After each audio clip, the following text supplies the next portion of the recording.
మహాకరుణాజ్యోతి అగవల్ సంపూర్ణ సారాంశం అరుళ్ ప్రకాశ వల్లలార్ రామలింగస్వామి విరచితము. 1. ప్రార్థన మరియు కాంతి స్వరూపము. పంక్తులు 1 నుండి 200. ఈ ప్రారంభ భాగం దైవం యొక్క అనంతమైన కాంతి స్వరూపాన్ని మరియు కరుణను కీర్తిస్తుంది. జ్యోతి దర్శనం. భగవంతుడు కేవలం ఒక ఆకారం కాదు, అది అఖండమైన అరుట్పెరుంజ్యోతి, మహాకరుణాజ్యోతి. ఈ వెలుగు సూర్యచంద్రుల వెలుగు కంటే మిన్నయైనది. కరుణాశక్తి. దైవం యొక్క ప్రధాన గుణం సాటిలేని కరుణ. ఈ కరుణే జీవులను అజ్ఞానమనే చీకటి నుండి బయటపడేస్తుంది. హృదయపీఠం. వెలుపల వెతికే వెలుగు కంటే మన హృదయ కమలంలో వెలిగే జ్యోతియే పరమాత్మ అని వల్లలార్ బోధించారు. ప్రార్థన.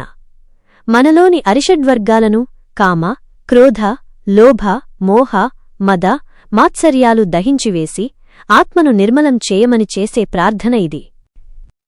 2. యోగరహస్యాలు మరియు నాదబిందువులు. పంక్తులు 201 నుండి 500. ఈ భాగం సాధకుడికి అంతరంగంలో కలిగే యోగానుభూతులను వివరిస్తుంది. నాదబిందు కళలు. ఓంకారనాదం. నాదం మరియు సృష్టికి మూలమైన శక్తి బిందు ఎలా జ్యోతిలో లీనమవుతాయో ఇక్కడ వివరించబడింది. షట్చక్రభేదన. మూలాధారం నుండి సహస్రారం వరకు కుండలినీ శక్తి ప్రయాణించి శిరస్సున అమృతవర్షం కురిపించే యోగస్థితిని వల్లలార్ వర్ణించారు. దైవ సంభాషణ. సాధకుడు తన మనస్సును మౌనంలో నిలిపినప్పుడు దైవం గురురూపంలో వచ్చి ముక్తి మార్గాన్ని ఎలా ఉపదేశిస్తారో ఈ పంక్తులు తెలియచేస్తాయి. అమృతపానం. యోగస్థితిలో లభించే ఆనందం అమృతం వలె మధురమైనదని, అది ఆకలి దప్పికలను కూడా మర్చిపోయేలా చేస్తుందని చెప్పబడింది. 3. సమరస సన్మార్గము. జీవకారుణ్యము. పంక్తులు 501 నుండి 800. వల్లలార్ సిద్ధాంతం యొక్క మూలస్తంభం ఈ జీవకారుణ్యం. సమరసం. కుల, మత, వర్గ విభేదాలు లేకుండా అందర్నీ సమానంగా చూడటమే సమరస సన్మార్గం. దైవం అందరిలోనూ ఉన్నాడని గుర్తించడమే నిజమైన జ్ఞానం. జీవకారుణ్యం. ఆకలితో ఉన్న జీవులకు అన్నం పెట్టడం, కష్టాల్లో ఉన్న ప్రాణులపై దయచూపడం ద్వారానే దైవ అనుగ్రహం లభిస్తుంది. వాడిపోయిన మొక్కను చూసినప్పుడల్లా నా హృదయం వాడిపోయింది అన్న వల్లలార్ దయ ఇక్కడ ప్రతిబింబిస్తుంది. అహింస. ఏ ప్రాణిని హింసించకూడదని, మాంసాహారాన్ని విడనాడాలని వల్లలార్ ఈ భాగంలో అత్యంత శక్తివంతంగా ప్రబోధించారు. 4. మరణరహిత సిద్ధి.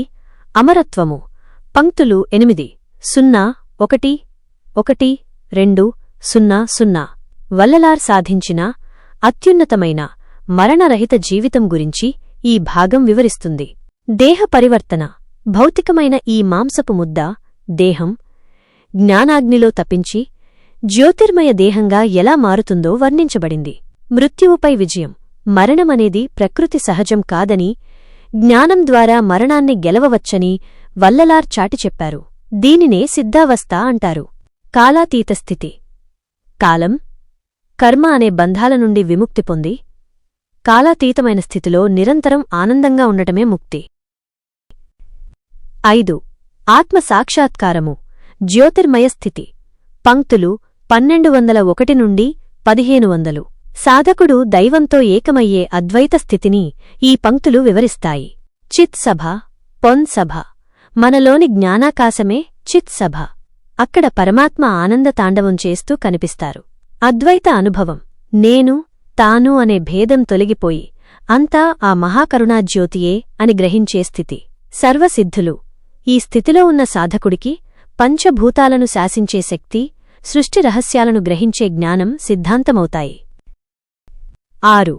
సంపూర్ణ సమర్పణ మరియు మంగళము. పంక్తులు 1501 నుండి 1596. ఇది ముగింపు మరియు కృతజ్ఞతాపూర్వకమైన శరణాగతి. శరణాగతి. నాలో ఉన్న సర్వస్వాన్ని నీకే అర్పిస్తున్నాను, నన్ను నీ వెలుగులో లీనం చేసుకోమని వల్లలార్ దైవాన్ని వేడుకుంటారు. విశ్వమంగళం. కేవలం తన ముక్తి కోసమే కాకుండా లోకంలోని సమస్త జీవులు సుఖంగా ఉండాలని, అందరిలోనూ జ్యోతి వెలగాలని కోరుకుంటూ ఈ అగవల్ ముగుస్తుంది. మహామంత్రం.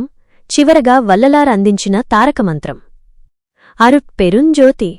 అరుట్పెరుంజ్యోతి తనిప్పెరుంకరుణై అరుట్పెరుంజ్యోతి. ముగింపు సూక్తి.